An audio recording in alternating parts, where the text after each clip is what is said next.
신앙인의 삶과 간증으로 인사 올립니다. 저희 할머님께서는 항상 성령 안에서 기도하셨고 성령이 충만하셨던 할머님으로부터 3대째 예수 믿는 가정에서 태어났습니다.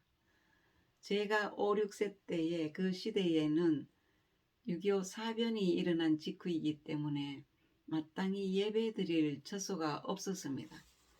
동네에 조그마한 공터만 있다면 그 자리에 가마니로 움막을 쳐서 그곳에서 예배를 드렸습니다.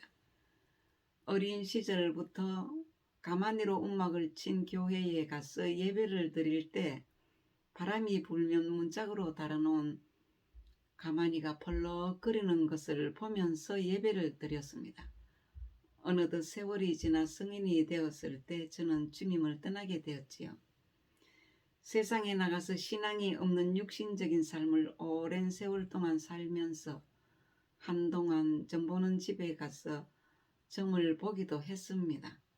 점을 볼 때마다 점 보시는 분에게 십자가를 보여주신다면서 교회로 돌아가라고 했습니다. 그 말을 들은 저는 그것 무시해버리고 점 봐달라고 했던 적도 있었습니다. 예수를 믿는 모든 신앙인들에게는 성령님께서 주관해 주시고 보호하시며 저마다의 크고 작은 기적과 체험들이 많이 있으셨던 것처럼 나에게도 하나님의 섭리 속에 체험들이 있습니다. 간단하게 소개드리자면 1981년도 11월 저는 첫 아이를 낳은 후 저의 몸은 사지 100채가 무너졌습니다. 머리가 아파서 고개를 들 수도 없고 눈이 아파서 사람을 쳐다볼 수도 없고 허리가 아파서 누워 잠을 잘 수도 없었고 발바닥이 아파서 일어나 걸을 수도 없었고 몸속에 있는 뼈 마디마디가 시근거려서 손으로 무엇을 할 수도 없었습니다. 숨 쉬는 것조차도 고통이 되어서 아기 100일 잔치 치른 후 그 다음날 저는 내일을 살아갈 수 있는 희망이 전혀 없었습니다. 마지막으로 친정 어머니께 고백을 하니까 살아도 여기서 살고 죽어도 여기서 죽어야 한다며 친정으로 오라고 하셨습니다. 그래서 갔습니다. 친정으로 갔습니다. 기독교인의 간증이라는 것은 자신의 신앙적 체험을 고백함으로써 하나님의 존재를 증언하는 일입니다. 제가 긴 세월을 방황하다가 82년도에 회심하고 주님께 돌아왔을 때의 일입니다. 강남 테헤란로에 있는 역삼 예식장에서 666이라는 영화를 한다고 저희 남동생 부부가 보러 가자고 해서 일찍 가서 앞자리에 앉았는데 10개월 된 저의 아기가 쉬한다고 해서 화장실에 갔다 나오니 사람들이 너무 많이 몰려와서 들어갈 틈이 없어서 못 들어가고 영화도 보지 못했습니다. 그래서 아기를 안고 밖에 서 있는데 저쪽 가판대에서 어떤 남자 전도사님이라고 하신 분이 요한계시록 3장 18절에 나오는 666이라는 영화 이야기를 들려주고 계셨습니다. 아기를 안고 뒤에 서서 그 영화 얘기를 듣고 있는데 저의 가슴이 찔리면서 후회가 되었습니다. 내가 지금 예수 믿지 않으면 지옥에 갈 것 같은 생각이 들면서 두렵고 무서운 생각에 견딜 수 없었습니다. 잠깐이나마 무슨 말을 해야 할지 후회가 되면서 내 마음속으로 하나님께 질문을 했습니다. 두렵고 떨리는 마음으로. 저의 질문은 하나님, 나 같은 죄인도 받으십니까? 라고 마음속으로 질문했을 때 제 마음은 너무나 무섭고 떨리며 간절했으며 혹시 저를 받아주지 않으시면 어떻게 하지 하는 생각이 전부였습니다. 그런데 우렁찬 주님의 큰 음성이 내 귀에만 들려왔습니다. 하나님의 답변입니다. 82년도 10월 어느 날 저녁이지요. 하나님의 답변은 네가 나를 따르려면 너 끼고 있는 다이아 반지를 던져버리고 나를 따르라는 주님의 음성이었습니다.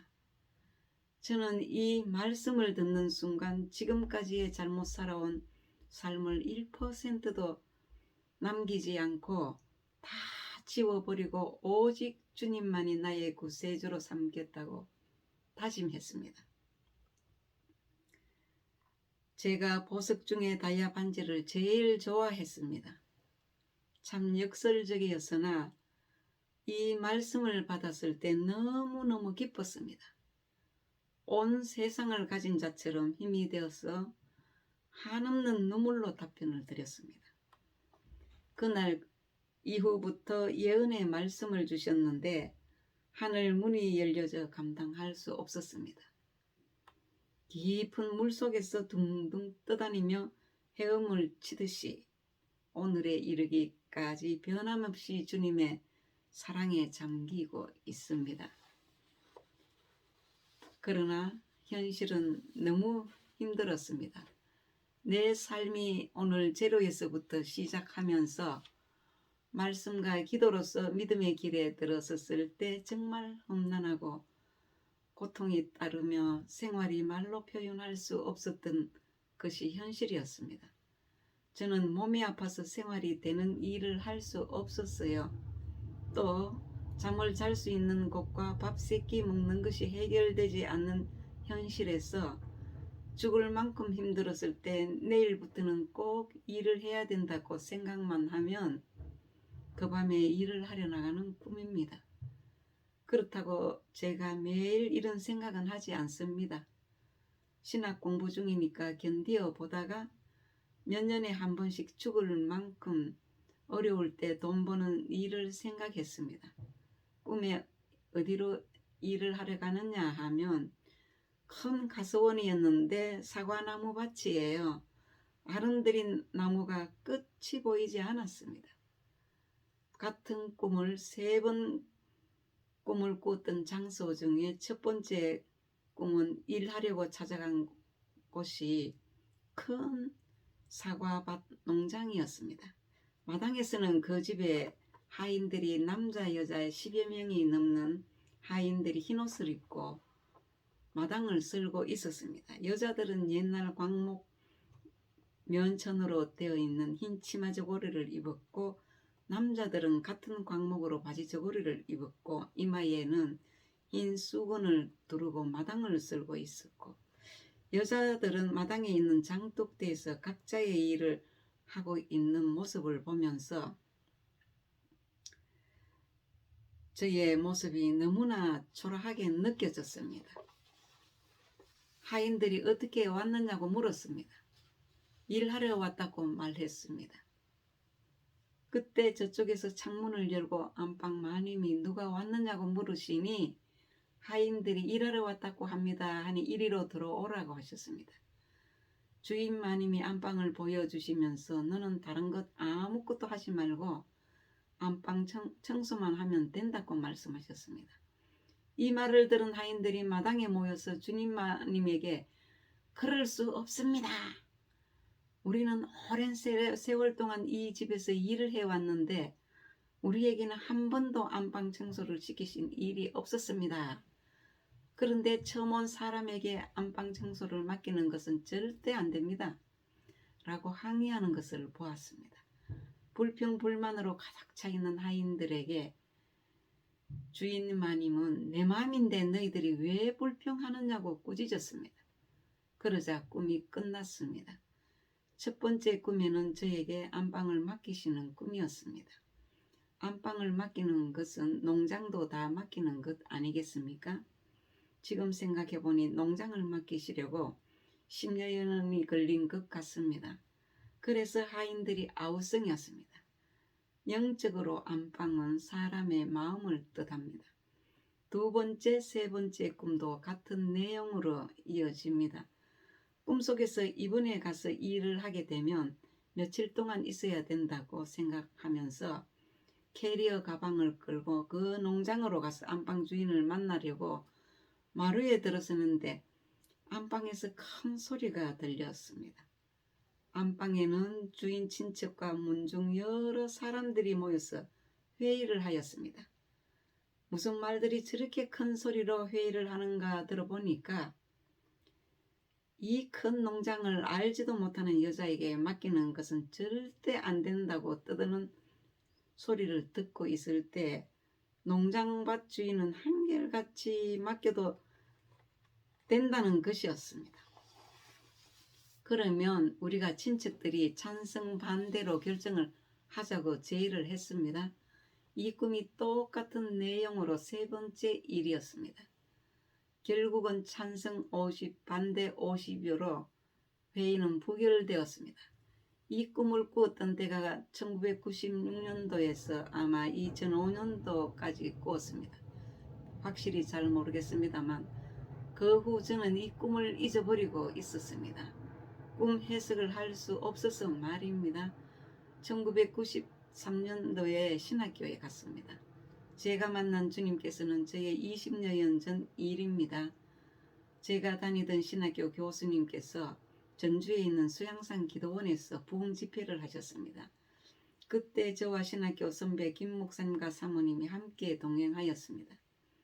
집회가 끝나는 날 은사 교수님께서 오늘 특별 보너스를 주시겠다고 하시면서 그 교수님은 은사에 대한 모든 보따리를 가지고 계신 목회자였습니다. 제가 가장 신뢰했던 분이었습니다.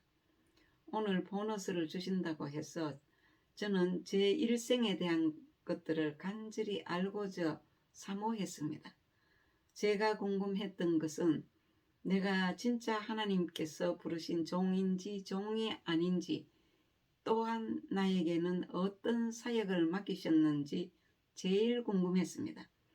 그런데 오늘은 이 종들에게 각자의 사명을 알게 해주신다는 것입니다. 입신 경지에 들어갈 목사님은 저와 함께 동행한 선배 김 목사님이었습니다. 그날은 특별히 교수님을 잘 섬기는 10명의 주의 종들이 모여 있었습니다. 입신에 들어가실 목사님에게 이 시간은 TV 화면을 보고 말씀을 전하라고 하셨습니다. 입신이라는 것은 신의 경지, 영의 세계에 들어가서 하나님께서 보여주신 환상을 보고 말씀을 받아서 각자에게 전하는 것입니다. 참으로 신비스러운 광경을 맛보았습니다. 입신에 들어가신 목사님께서 10명의 주의 종들이 둘러 앉아 한 사람씩 차례대로 영의 세계를 보여주신 영적 TV를 보고 개인에게 전합니다. 두 번째 제 차례가 되었습니다. 여기까지 오늘 말씀드리고 이어서 말씀드리겠습니다.